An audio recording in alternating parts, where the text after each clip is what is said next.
ಇದು ಮೋದಿ ಉಳಿಸಕ್ಕಲ್ಲ, ಹರ್ದೀಪ್ ಪುರಿ ಎಂಬ ಖ್ಯಾತ ನಾಯಕನನ್ನು ಉಳಿಸಕ್ಕಲ್ಲ. ಸಾರಿ, ಗಾಯಕ ಯಾಕೆ ಬಂತು, ಏನೋ ನಾಯಕನನ್ನು ಉಳಿಸಕ್ಕಲ್ಲ, ನಮ್ಮನ್ನು ನಾವು ಕಾಪಾಡ್ಕೊಳ್ಳೋಕ್ಕೆ.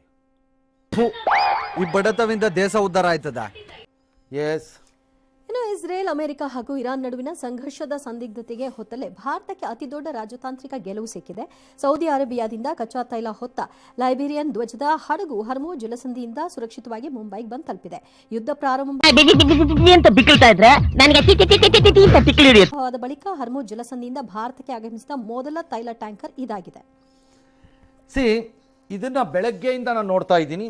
ಅನ್ಬಿಲಿಯಬಲಿ ಗುಡ್. ಇದು ನಮ್ಗೊಂದು 135,000 ಮೆಟ್ರಿಕ್ ಟನ್, ಅಂದರೆ 335 ಮೆಟ್ರಿಕ್ ಟನ್ ಅಷ್ಟು ಕಚ್ಚಾ. ಏನು ಅರ್ಥವೇ ಆಗ್ತಿಲ್ವೇ ಈ ಕೇಸು? ಎಳೆ ಮಗು ಆಗಿದ್ದಿದ್ರೆ ಓಕೆ, ತೈಲ ಭಾರತಕ್ಕೆ ಬಂತು, ಗ್ರೇಟ್, ಅದು ನಾವು ಒಪ್ಕೋತೀನಿ. ಇಲ್ಲ ಅಂದ್ರೆ ಇದು ಕಚ್ಚಾ ತೈಲ, ಎಗೇನ್ ಗ್ಯಾಸ್ ಅಲ್ಲ. ನಂಬರ್ 1 ಕಂಡ್ರೆ ನನ್ಗೆ ಆಗಲ್ಲ. ನಿಮ್ಮಂತವ್ರನ್ನ ಅರ್ಜೆಂಟ್ ಆಗಿ ಪೊಲೀಸ್ ಹಿಡ್ಕೊಡ್ಬೇಕು. ಫೇರ್, ಅದೇ ಆಗಲಿ, ತೊಂದರೆ ಇಲ್ಲ, ನಮಗೆ ಹ್ಯಾಪಿ. ಬಟ್ ಅದನ್ನ ಬಣ್ಣನೆ ಹೇಗಿದೆ ಬೆಳಗ್ಗೆಯಿಂದ ಅಂದರೆ, ಯಾಕಂದರೆ ಇಂಪ್ರಾಕ್ಟಿಕಲ್ ಆಗಿ ಗೌರ್ಮೆಂಟ್ ಶುಡ್ ನಾಟ್ ಟಾಕ್ ಅವ್ರು ಎನ್ಕರೇಜ್ ಮಾಡಬಾರ್ದು ಅದನ್ನು. ದೊಡ್ಡ ವಿಜಯ ಯಾವುದು? ದೊಡ್ಡ ವಿಜಯ. ಒಂದು ಹಡಗು ಬಂದಿದ್ದ, ಇನ್ನು 28 ಬರುವುದಿದೆ. ಭಾರತಕ್ಕೆ ಅನುಮತಿ ಸಿಕ್ಕಿಬಿಟ್ಟಿದೆ. ಸಿಕ್ಕಿ ಬರಕ್ ಸ್ಟಾರ್ಟ್ ಆದರೆ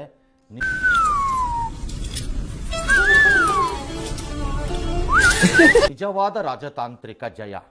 ಇಲ್ದಿದ್ರೆ ಪರ್ಫ್ಯೂಮ್ ಗಿರಾಕಿಗೆ ಜಯದ ಕಿರೀಟ ಯಾಕೆ ಕಿರೀಟ ಯಾಕೆ ಕೊಡ್ತಾ ಇದ್ದೀರಿ ಪರ್ಫ್ಯೂಮ್ ಗಿರಾಕಿಗೆ? ಅವರೊಬ್ಬ ಪರ್ಫ್ಯೂಮ್ ಗಿರಾಕಿ ಇದ್ದಾರೆ ಪಾರಿನಲ್ಲಿ, ಪಾರಿನ ವಿಚಾರದಲ್ಲಿ. ಏನಕ್ಕೆ ಕೊಡ್ತೀರಿ ಅವ್ರಿಗೆ? Let us see, let us wait. ಇರ್ಬೋದು, ಇದು ಗ್ರೇಟೇ ಇರ್ಬೋದು.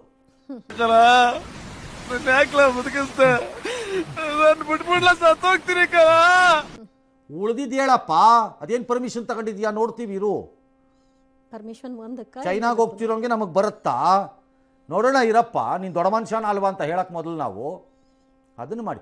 ಅದು ಬಿಟ್ಬಿಟ್ಟು ಬೆಳಗ್ಗೆಯಿಂದ ನೋಡ್ತಾ ಇದೀನಪ್ಪ, ಕೆಲವರೆಲ್ಲ ಅಂತುವೆ. ಒಳ್ಳೆ ಮಾತಲ್ಲಿ ಫೋನ್ ಇಟ್ರೆ ಸರಿ, ಇಲ್ಲ ಅಂದ್ರೆ ನೀನಿರೋ ಜಾಗಕ್ಕೆ ಹುಡ್ಕೊಂಬಂದು ಓದಿತೀನಿ.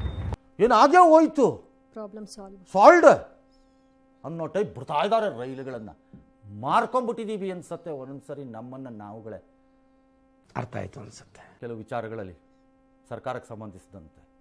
V have lost even backbone to even comment ಇದು ಸ್ಟ್ರಾಂಗ್ಲಿ ಆರ್ ಪ್ರಾಕ್ಟಿಕಲಿ. ಅದನ್ನ ಎಂಥ ಲೆವೆಲ್ಗೆ ಬರ್ತಾ ಇದೆ ನೋಡಿ, ಒಂದೊಂದು ಏರಿಯಾಗಳು ಮೆಲ್ಲೆಗೆ.